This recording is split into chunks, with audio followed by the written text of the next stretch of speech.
If Sir Keir Starmer is so insistent that no rules were broken, why on earth is he offering to resign?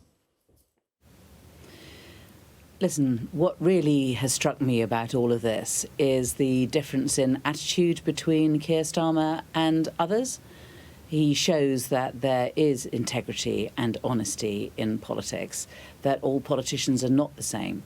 And at a time of increasing cynicism about politics and politicians, not just in Britain but around the world, I think it's a really important stand to take. And he's done it. And he's said, if the Durham police find me, I will resign. And were you one of the people advising him to make this statement then? Before he made the statement, he obviously spent a bit of time speaking to colleagues, and I was one of the colleagues that he spoke to, yes. He can't be clear. Durham police are investigating now, aren't they? And effectively, Durham police will have a say on who leads your party and, in fact, who is the deputy leader. That's what it comes down to. Both Angela Rayner and Keir Starmer have said that they have not broken any rules, but that if they are fined, then they will resign. And that's the right thing to do.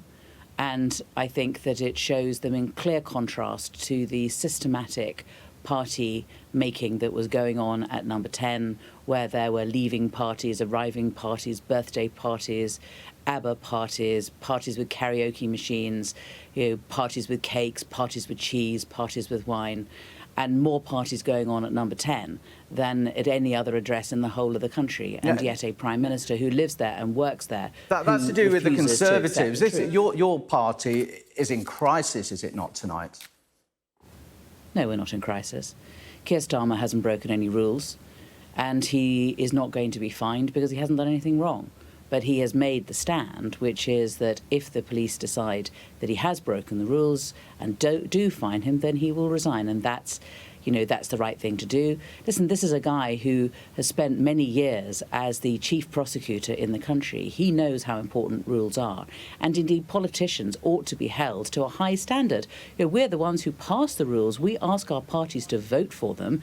The least the public can expect at a time of collective trauma, when we were all having such a difficult time during the pandemic and making such huge sacrifices, the least we could have expected was for our politicians to stick to the rules. And indeed, it must be highly embarrassing, Emily Thornberry, for a former director of public prosecutions to be in this position, facing all these questions. Look, we know, don't we? We know from the Sunday papers, if it's true, that there is an attack unit in the Conservative Party who have been working with some particular people in Durham, coordinating Tory MPs who have been tweeting, writing letters, putting pressure on the Durham police to reopen the case. The Durham police have opened the case. They've got an incident room with 6 police officers in it. If they decide that Keir has broken the rules and fine him, he will resign. But he hasn't broken any rules. The guy was just having something to eat. And if he is found to have possibly breached COVID rules rather than specifically getting a fixed penalty notice, will he then go? It's going to be hard for him to stay on, isn't it? No. You either break COVID rules or you don't. If you break COVID rules, then you get a fine. There's no grey area on this. The rules are clear, and if he broke the rules, then he gets a fine, and therefore he will resign. But he was just having a meal. He was just having something to eat. He was out on the road. He was a politician out on the road, and we do eat. And that's what he had to do. And he ate late, and he worked afterwards, and then he went back to the hotel, and then he got up and he did it all over again. That's how we do it. Is that right, though? Was any more work done after this meal? It was late, as you just said there, on a Friday night. Sure, but the hours that one works, as a politician on the road are pretty long, and we have these things called op notes, and I think the copy of that has been leaked to the papers, and that shows how it works. So what we do is we have, when we're out on the road, we have a sort of a skeleton which is written out of all the things that we need to do. So what time does the train arrive? Who's picking us up? Where are we going? How long are we staying there? How long do we have?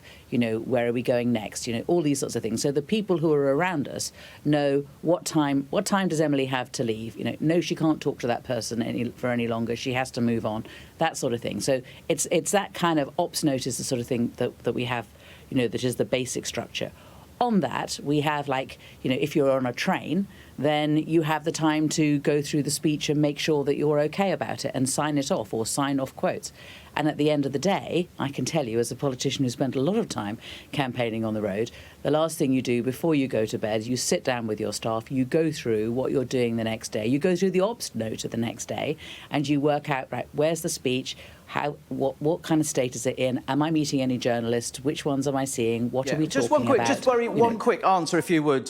This is highly embarrassing, isn't it, for your party? It means you can't get on with the business of challenging the government while the spotlight is on the leader and the deputy leader right now. Oh, we will continue to challenge the government. They don't need to worry about that.